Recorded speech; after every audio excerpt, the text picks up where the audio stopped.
சூரத்துல் பக்ரா வசனம் 165 முதல் 167 வரை. அல்லாஹ் அல்லாதவற்றை அல்லாஹ்வுக்கு இணைகளாக ஆக்கி அல்லாஹ்வை நேசிப்பதைப் போன்று அவற்றை நேசிப்போரும் மனிதர்களில் உள்ளனர். ஆனால் இறை நம்பிக்கை கொண்டவர்களோ அல்லாஹ்வை மட்டுமே ஆழமாக நேசிப்பவர்கள் ஆவார். அநீதி இழைத்தோர் கண்கூடாக வேதனையை காண்பார்களாயின் ஆற்றல் அனைத்தும் அல்லாஹுக்கே உரியன என்பதையும் அல்லாஹ் கடுமையாக தண்டிப்பவன் என்பதையும் அப்பொழுது அறிந்து கொள்வார்கள். மேலும் அவர்கள் வேதனையை நேரடியாக காணும்போது பின்பற்றப்பட்டோர் தம்மை பின்பற்றியவர்களிடமிருந்து விலகிவிடுவார்கள். அவர்களுக்கான வழிவகைகள் அனைத்தும் துண்டிக்கப்பட்டுவிடும். உலகத்திற்கு செல்லும் வாய்ப்பு எங்களுக்கு கிடைக்குமானால் இங்கு எங்களிடமிருந்து அவர்கள் விலகி கொண்டதைப் போன்று நாங்களும் அவர்களிடமிருந்து விலகி விடுவோம் என்று பின்பற்றியோர் கூறுவார்கள். இவ்வாறுதான் அவர்களின் செயல்களை அவர்களுக்கே துயரமிக்கவையாக அல்லாஹ் காட்டுவான். அவர்கள் நரகத்திலிருந்து வெளியேறுவோர் அல்லர். இறைவனுக்கு இணை கற்பித்தோரின் இம்மை நிலை என்ன, மறுமையில் அவர்களுக்கு என்ன கிடைக்கும் என்பது குறித்து இங்கு விவரிக்கப்படுகிறது. அவர்கள் அல்லாஹுக்கு இணைகளை கற்பிப்பதுடன் அல்லாஹுடன் அவற்றையும் வணங்கி வழிபடுகிறார்கள். அல்லாஹ்வை நேசிப்பதைப் போன்று அவற்றையும் நேசிக்கிறார்கள். ஆனால் அல்லாஹ்வை தவிர வேறு இறைவன் யாருமில்லை, அவனுக்கு நிகர் இல்லை, அவனுடன் அவனுக்கு இணையாளர் யாருமே இல்லை. அப்துல்லா பின் மஸ்ஊத் ரதியல்லாஹு அன்ஹு அவர்கள் கூறியதாவது, நான் நபி ஸல்லல்லாஹு அலைஹி வஸல்லம் அவர்களிடம், அல்லாஹ்வின் தூதரே, இறைவனின் பார்வையில் மிக பெரும் பாவம் எது என கேட்டேன். அதற்கு அவர்கள், அல்லாஹ்வே உன்னை படைத்திருக்க அவனுக்கு நீ இணை கற்பிப்பதாகும் என்று கூறினார்கள். அல்லாஹ்வை ஆழமாக நேசிப்போர். அடுத்து இறை நம்பிக்கை கொண்டவர்களோ அல்லாஹ்வை மட்டுமே ஆழமாக நேசிப்பவர்கள் ஆவார் என்று அல்லாஹ் கூறியுள்ளான். இறை நம்பிக்கை கொண்டவர்கள் அல்லாஹ்வை நேசித்து அவனை பற்றி முழுமையாக அறிந்து அவன் ஒரே இறைவன் என்று நம்பி அவனை கண்ணியப்படுத்துவதால் அவர்கள் அல்லாஹ்வுக்கு எதையும் இணை கற்பிக்க மாட்டார்கள். மாறாக அவனை மட்டுமே வழிபடுவார்கள். அவன் மீதே நம்பிக்கை வைப்பார்கள். தம்முடைய அனைத்து விஷயங்களையும் அவனிடமே தஞ்சமடைவார்கள். அல்லாஹ்வுக்கு இணை கற்பித்து அதன் மூலம் தமக்குத்தாமே அநீதி இழைத்து கொண்டவர்களுக்கு எச்சரிக்கை விடுக்கும் வகையில் அநீதி இழைத்தோர் கண்கூடாக வேதனையை காண்பார்களாயின் ஆற்றல் அனைத்தும் அல்லாஹுக்கே உரியன என்பதை அறிந்து கொள்வார்கள் என்று அல்லாஹ் கூறியுள்ளான். அதாவது அவர்கள் தண்டனையை கண்கூடாக காண்பார்களாயின் ஆற்றல் முழுவதும் அல்லாஹுக்கே உரியது என்பதை அப்பொழுது விளங்கிக் கொள்வார்கள். ஆட்சி அதிகாரம் அனைத்தும் அவனுக்கு மட்டுமே உரியன. அதில் அவனுக்கு இணையானவன் யாருமில்லை.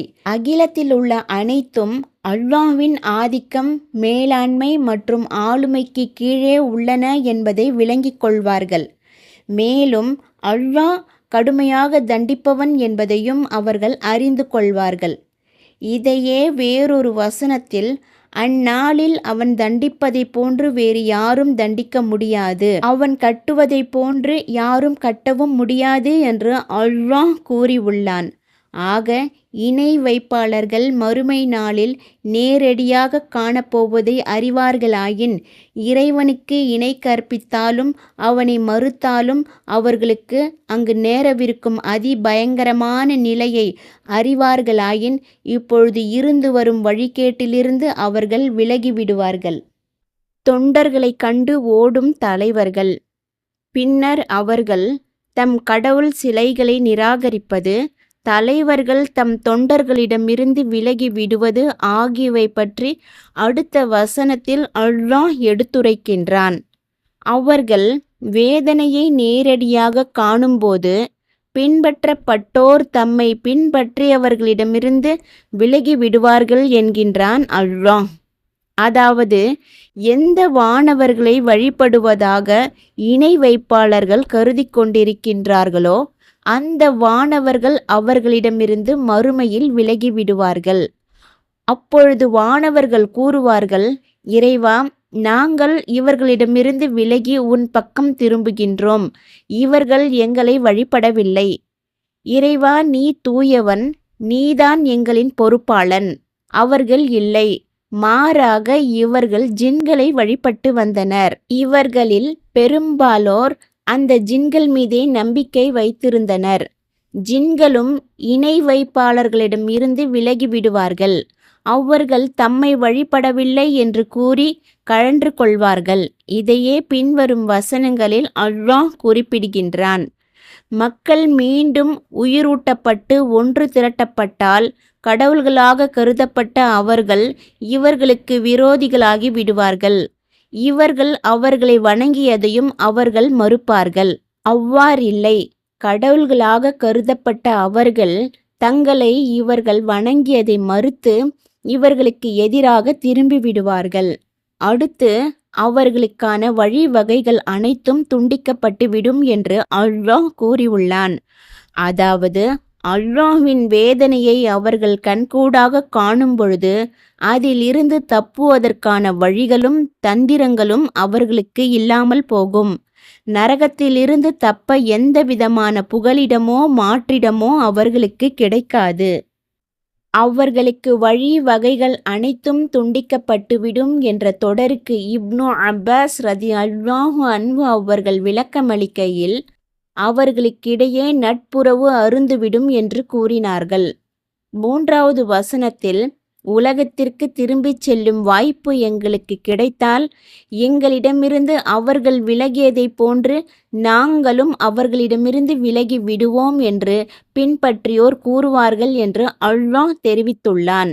அதாவது, உலகத்திற்கு திரும்பிச் செல்ல ஒரு வாய்ப்பு எங்களுக்கு கிடைத்தால் இவர்களிடம் இருந்தும் இவர்களை வழிபடுவதிலிருந்தும் நாங்கள் விலகிக் கொள்வோம். இவர்களை திரும்பிக் கூட பார்க்க மாட்டோம். மாறாக அல்லாஹ் ஒருவனை மட்டுமே வழிபடுவோம் என்று கூறுவார்கள். ஆனால் இவ்வாறு கூறும் அவர்கள் பொய்யர்கள்தான். ஏனெனில் அவர்கள் திரும்பவும் உலகத்திற்கு அனுப்பப்பட்டால் கூட தடுக்கப்பட்டதையே திரும்பவும் செய்வார்கள். அவர்கள் பொய்யர்களே ஆவார். இத்தகையோரை பற்றி அல்லாஹ் இவ்வாறுதான் குறிப்பிட்டுள்ளான். இதனாலேயே இவ்வாறுதான் அவர்களின் செயல்கள் அவர்களுக்கே துயரமிக்கவையாக அல்லாஹ் காட்டுவான் என்று அல்லாஹ் குறிப்பிட்டுள்ளான்.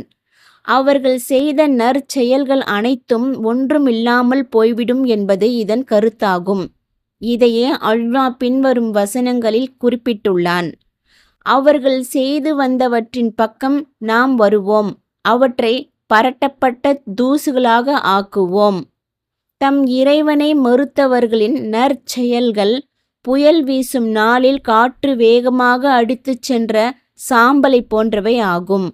இறைவனை மறுத்தவர்களின் நற்செயல்கள் பாலைவனத்தில் தென்படும் கானலை போன்றவை ஆகும். தாகம் உள்ளவன் அதை தண்ணீர் என்றே எண்ணுவான். எனவேதான் அவர்கள் நரகிலிருந்து வெளியேறுவோர் அல்லர் என்று இவ்வசனத்தில் இறுதியில் அல்லாஹ் கூறியுள்ளான்.